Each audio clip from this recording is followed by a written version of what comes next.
નવનાથ મહાદેવ કાવડ યાત્રા સમિતિ દ્વારા દર વર્ષની જેમ આ વર્ષે પણ શ્રાવણ માસના છેલ્લા સોમવારે 12મી કાવડ યાત્રાનું આયોજન કરવામાં આવ્યું હતું।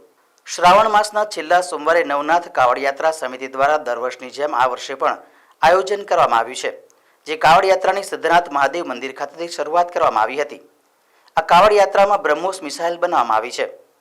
કાવડ યાત્રામાં વિવિધ લોકો દ્વારા ભંડારાનું પણ આયોજન કરવામાં આવ્યું છે।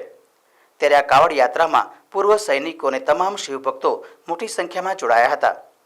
આ પ્રસંગે ડભોઈ વિસ્તારના વિજય મહારાજ તેમજ વડોદરાના નામાંકિત ધારાશાસ્ત્રી અને પ્રખર શિવભક્ત નીરજ જૈન, વિસ્તારના મ્યુનિસિપલ કાઉન્સિલર જાગૃતિ કાકા સહિત તમામ મહાનુભાવો યાત્રા પ્રસ્થાન કરાવતી વખતે વિશેષ ઉપસ્થિત રહ્યા હતા।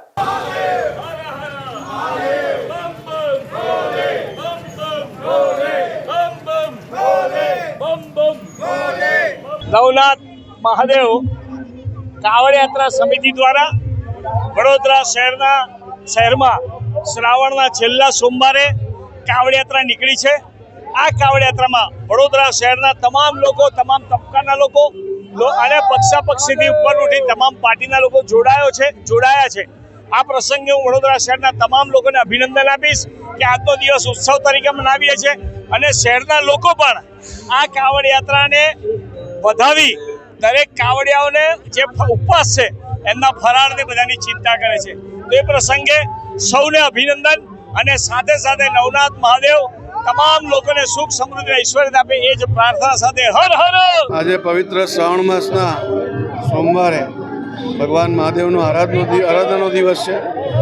વડોદરા શહેરની અંદર આજે સિદ્ધનાથ મહાદેવથી શરૂ થઈને જાગનાથ મહાદેવ સુધીની આ નવનાથ મહાદેવની કાવડ યાત્રા, જેમાં મોટી સંખ્યામાં ધર્મપ્રેમી જનતા જોડાઈ છે। હું આ કાવડ યાત્રામાં જોડાયેલા સૌ કાવડ યાત્રી ધાર્મિક જનતાને ખૂબ ખૂબ અભિનંદન અને શુભકામનાઓ પાઠવું છું। મહાદેવજી આવનારું વર્ષ સૌનું સુખમય, શાંતિમય, સમૃદ્ધિમય બનાવે તેવી પ્રભુ ચરણોમાં પ્રાર્થના કરું છું।